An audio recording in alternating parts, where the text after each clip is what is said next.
Hey everybody, how you doing? Welcome back to my channel. I hope you guys had a good Christmas and a good New Year's Eve. On Christmas and stuff, I didn't do too much, to tell you the truth. You know, just stayed home. The thing is, it wasn't really worth it going to the stores or anything like that. You know, kicking around with a crowd and stuff to get anything. But I heard that there wasn't really much of a crowd in the stores anyway, so. But then, unfortunately, on New Year's Eve day and everything, the day on, I believe the day before New Year's Eve, or the day on New Year's Eve, unfortunately, my wife and her dad got in a really serious accident and stuff. My wife, she got away with just a cut on her finger, bruised shoulder, and that's about it. But unfortunately, my father-in-law, he suffered some serious trauma. He suffered a lot of broken ribs, a lot of shattered vertebrae, neck broken, back broken. You know, was blinded in one eye. Just a lot of things that, unfortunately, and we decided as a family and stuff. You know, Clady's sisters, brothers and sisters and stuff. They decided to go ahead and give their father a good, respectful way to die and stuff. So what they did is that they went ahead and they just give him plenty of morphine and stuff, and then go ahead and took off life support. And on that day, Saturday, at 4:30, a very courageous and good man died by the name of Alberto Giraldo, and he was my father-in-law for many, many years, and I'm really going to miss him. He was a very good man, and it hurts every time to think about him that he's gone now. It also hurts that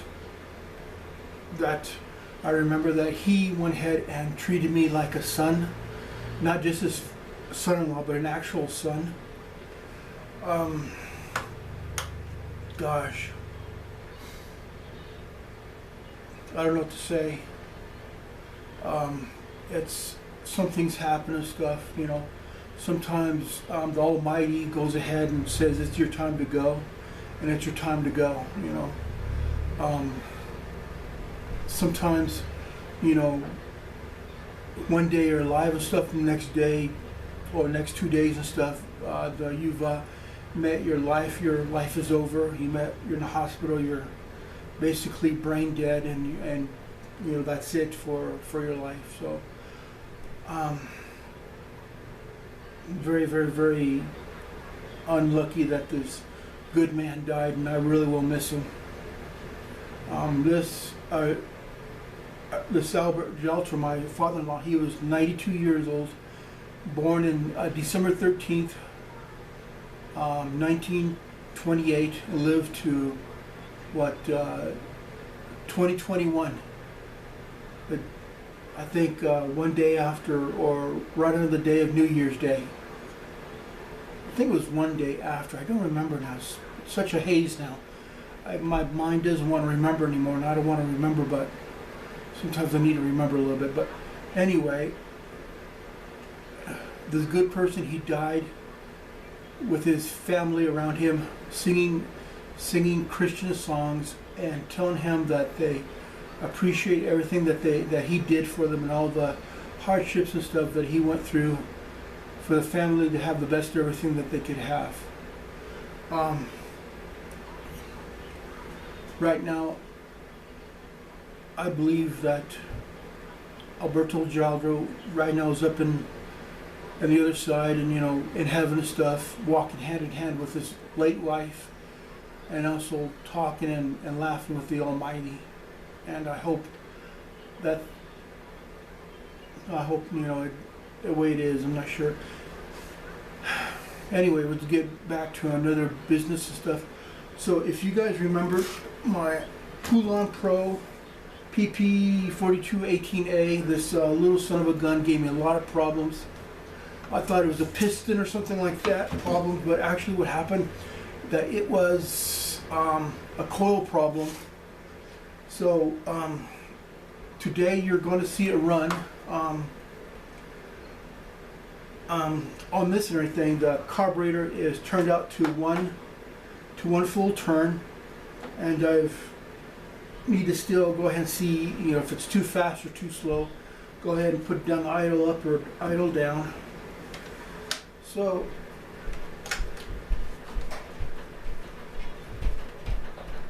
let's go ahead and see if I can run it.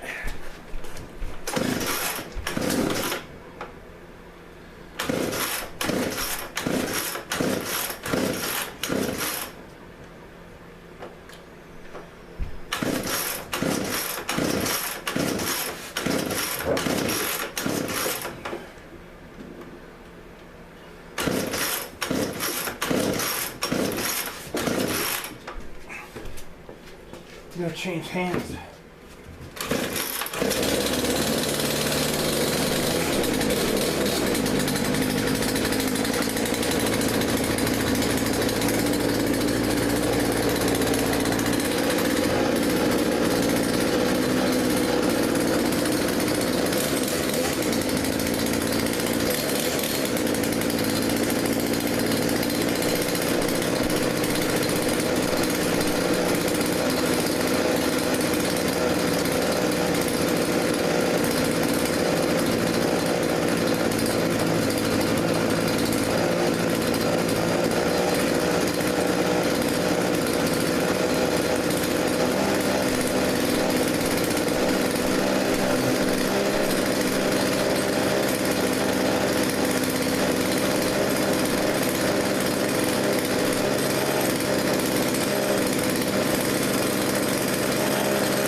Okay, not bad. It seems to be running very good.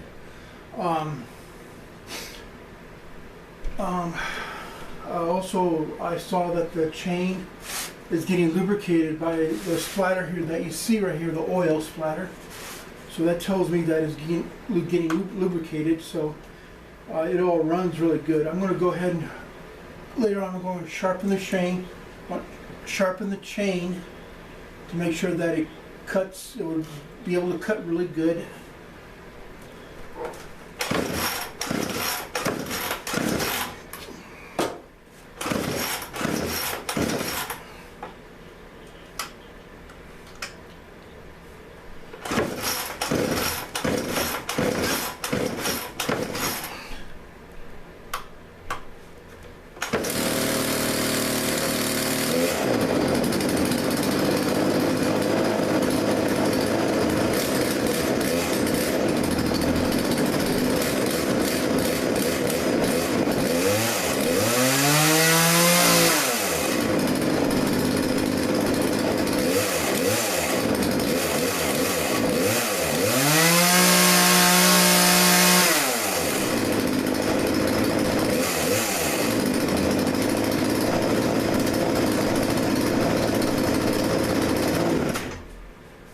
Not bad, not bad.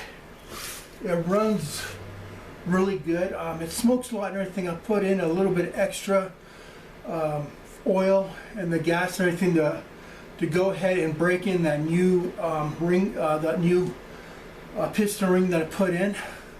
Make sure that the cylinder and the piston ring and the piston will go ahead and have, go ahead and break in real easy.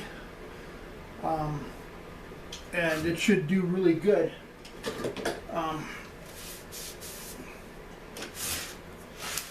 It is smoking a lot and everything, but that's okay because, like I said, I'll put in some extra oil in it. I like to put in a little bit extra oil so that it breaks in really good, especially if you have a new piston or a piston ring or something like that, or a new cylinder. So he's going to put a little bit more oil and the gas and stuff to break it in really good. On this one or anything,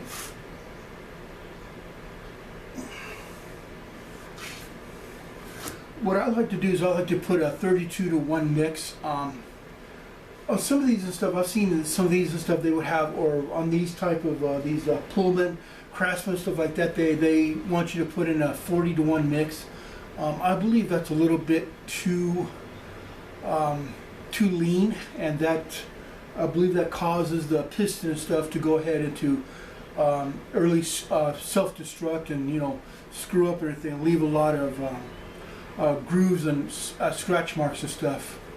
So I like to do for myself or anything, and for my equipment, I like to do 32-to-1 oil to gas ratio. I think that's the best. Also, I clean it up a little bit. I always make sure that this works. Very important. This is a very good safety feature on these guys. I'm going to go ahead and put this guy and sell it because I don't need it, and unfortunately I need some cash. But I think he should be sold really fast. It runs really good. Thing is, it's a nice little beefy one with that 42 cc's. One thing that I'm really impressed in this thing is that it has a really big cylinder, and it has the mouth is really big and the piston's really big, but it only has one piston ring on it. Usually on these you'll have like 2 piston rings, but on this one it's just made with 1 piston ring, and that's all it has for compression. So even though it's really amazing to me how this runs, and on 1 piston ring it has such great compression. Usually on these chainsaws and stuff with steel, Echo, stuff like that, you'll see them they have 2 compression rings on them all the time, for the better compression. But I guess if you can get away with 1 compression ring, I think that's okay. So I'm gonna go ahead and let it run for a little bit more. I just like to watch these things run and idle. I like to let them idle for a little bit and everything. That will tell me if it does not have any issues, like for example carburetor issues or any other type of issues. And then I'll call it good, and I'll say that this guy is now working good. So I'm going to go ahead and let him run for a while, and give him a little. And every once in a while, I'll give him a little bit of gas, and then let him run. Just let him idle for a while. Give him a little bit more gas and stuff. I like to run it for a couple minutes. Like I said earlier, breaking in a new piston ring is very important. You don't want to rush it too much. You want to make sure that it's broken in good, so it doesn't fail over time. So let's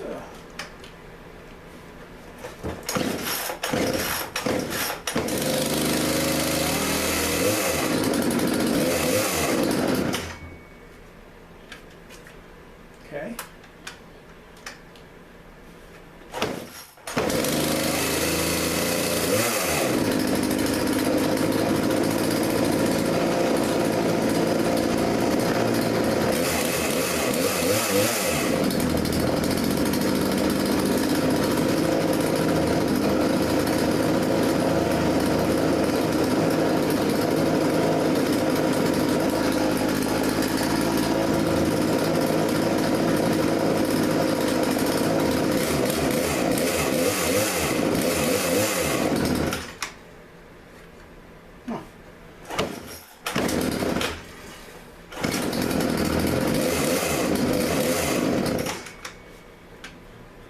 Maybe I need to put the idle a little bit more higher. Probably that's what's happening here.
There we go. I think that's good stuff. I had to give it a little bit more idle. It was too slow to really keep on running.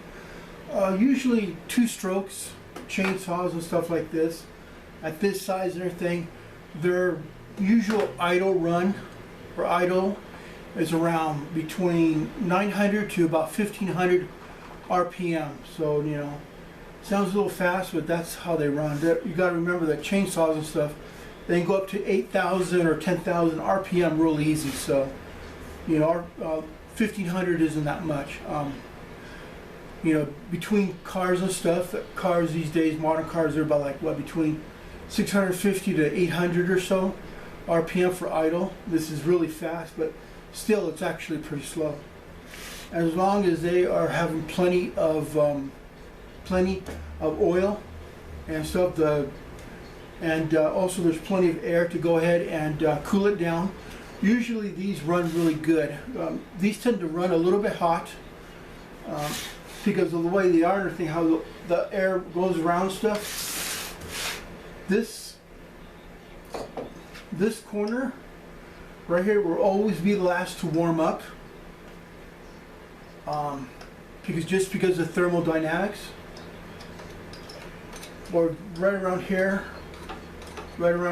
in the cylinder, this will be the last part to warm up and to go ahead and crease while the piston creases. So it's always good to go ahead and let these warm up a little bit for at least 10 seconds, and then you can go ahead and do your work with them. Because what happens if you do not let them warm up,